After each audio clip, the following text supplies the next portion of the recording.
मित्रों, दोस्तों, मैं सनातन धर्म की अच्छी बातें आपके सामने धार्मिक पुस्तकों से लेकर के आता हूँ, ताकि उन सनातनियों को भी धर्म का ज्ञान कुछ हो जाए, जो धर्म की बातों को बिल्कुल नहीं जानते हैं। बहुत कम, ना के बराबर सनातनी हैं, हिंदू हैं जो धर्म को जानते हों, धार्मिक पुस्तकों को जानते हों। तो उन्हीं लोगों के लिए मैं छोटी छोटी वीडियो बनाता हूँ धार्मिक पुस्तकों से, ताकि वो इस लोक में भी और परलोक में भी, हर लोक में वो सफल हो। तो इसी सफलता के लिए हम ये वीडियो बना रहे हैं धार्मिक पुस्तकों से। ये जो पुस्तक आपके सामने खुली हुई है, ये है हारित स्मृति। हम में से तो बहुत से लोगों को धार्मिक पुस्तकों के नाम भी पता नहीं होते हैं, तो हम आज इसी पुस्तक से पढ़ते हैं कि इस पुस्तक में क्या कहा गया है। तो देखें, हम मंत्र 8 से पढ़ते हैं, 7-8 से। यहाँ लिखा है कि मुनियों के इस प्रकार पूछने पर भगवान हारिता मुनि ने उत्तर दिया कि हे सज्जन श्रेष्ठ मुनि गण, मैं वर्ण और आश्रम समूह का नित्य धर्म योग शास्त्र कहता हूँ। इस धर्म और योग शास्त्र को भली भांति से जानकर मनुष्य जन्म संसार के बंधन से छूट जाता है। तो यही बात हम आपको बता रहे हैं कि धार्मिक पुस्तक पढ़ने से फिर मोक्ष की प्राप्ति होगी, अगर आप इसको भली भांति सुन लें तो ये है। तो चलिए, शुरू करने से पहले बात यह है कि आप चैनल को सब्सक्राइब कर दें। देखें यहाँ क्या लिखा है कि पूर्व काल में सृष्टि के रचने वाले जल के ऊपर लक्ष्मी के सहित शेष की शैया पर परमात्मा देव भगवान विष्णु योग निद्रा में मगन थे। उन सोते हुए भगवान की नाभि से एक बड़ा कमल उत्पन्न हुआ। उस कमल के बीच में से वेद वेदांगों के भूषण ब्रह्मा जी उत्पन्न हुए। देवाधिदेव भगवान विष्णु जी ने उनसे बारंबार जगत की सृष्टि रचने के लिए कहा। तब ब्रह्मा जी ने भी देवता, असुर, मनुष्य इनके सहित संपूर्ण जगत को रचकर यज्ञ की सिद्धि के लिए पाप रहित ब्राह्मणों को मुख से उत्पन्न किया।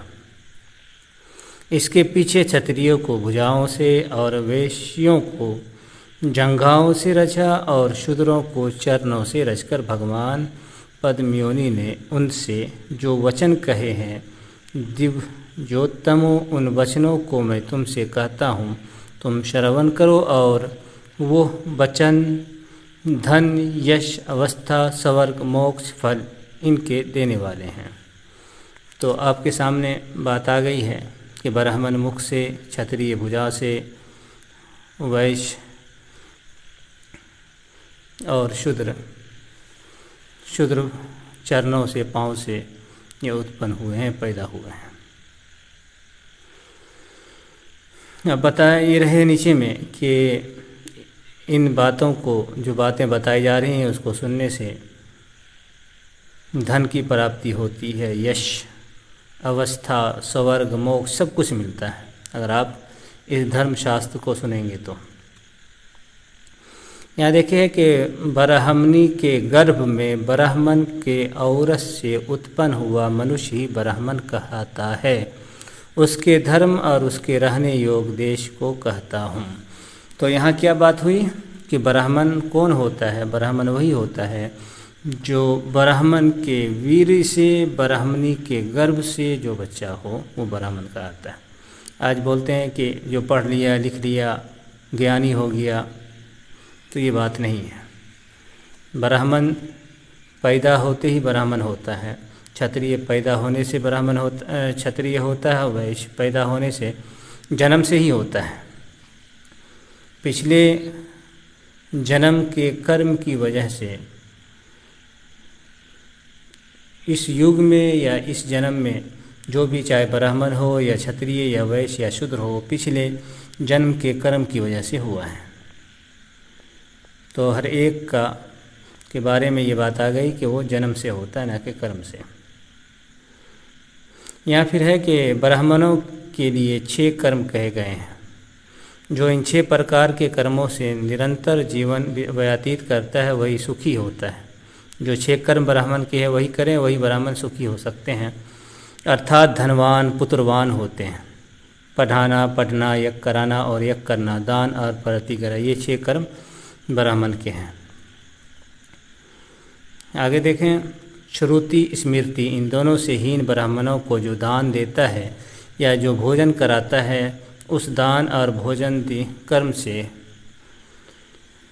दाता का कुल नष्ट हो जाता है। इस कारण ब्राह्मण सब प्रकार से यत्न सहित धर्मशास्त्र को पढ़े। तो किसी भी ब्राह्मण को बुलाने से पहले पूछ लेना ज़रूरी है कि श्रुति स्मृति वो पढ़े हुए हैं, जानकार है कि नहीं है।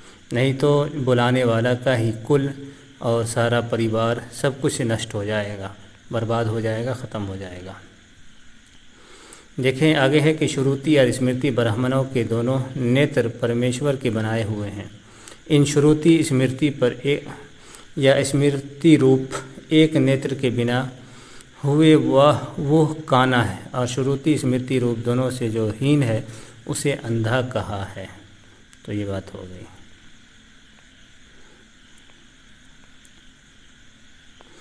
हे दिव्योत्तमों, जो धर्म तुमने मुझसे पूछा था वो संपूर्ण पापों का नाश करने वाला धर्म मैंने तुमसे कहा है।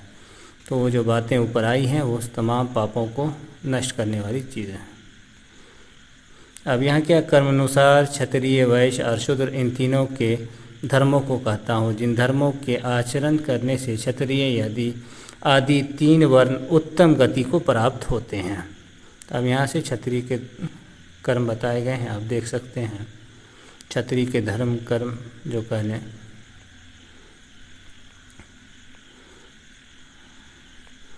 आगे चलते हैं, देखते हैं यहाँ क्या है। शूद्र के बारे में है कि शूद्र का यही धर्म है कि वो यत्न पूर्वक ब्राह्मण क्षत्रिय वैश्य इनकी सेवा करे, और विशेष करके ब्राह्मण की तो दास के समान सेवा करें। आज आप देखें कोई भी शूद्र, एक भी शूद्र पूरे देश में वो सेवा का काम नहीं कर रहा है, बिना मांगे दे और अपनी जीविका निर्वाह के लिए कष्ट सहन करें। शूद्र अपनी जीवन गुजारने के लिए कष्ट उठाए और न्याय में तत्पर हुए शूद्र का भी पूजन अधिकतम है। आगे है, मन वचन और शरीर की क्रिया से सर्वदा जीर्ण वस्त्रों का धारण करें। अब यहाँ शूद्र के बारे में है कि वो सदा फटे पुराने कपड़े ही पहने, लेकिन आप देखें कोई भी शूद्र ऐसा नहीं कर रहा है। और ब्राह्मणों के उच्छिष्ट का भोजन करे, ब्राह्मणों का जूठा खाए, एक भी शूद्र ऐसा नहीं करता है। ये सारे लोग धर्म से निकल चुके हैं। अपनी स्त्रियों में रमन करे और पराई स्त्री को त्याग दे। मन वचन कर्म और देह से शूद्र इसी प्रकार करता रहे। मन वचन कर्म और देह से, लेकिन एक भी शूद्र ऐसा नहीं है पूरे देश में।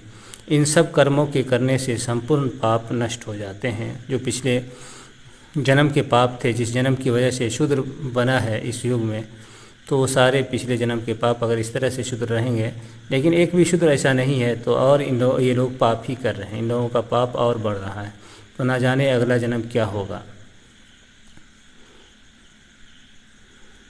तो खैर इतनी बात पे हम बात ख़त्म करते हैं, जितनी बात आ गई आपके सामने।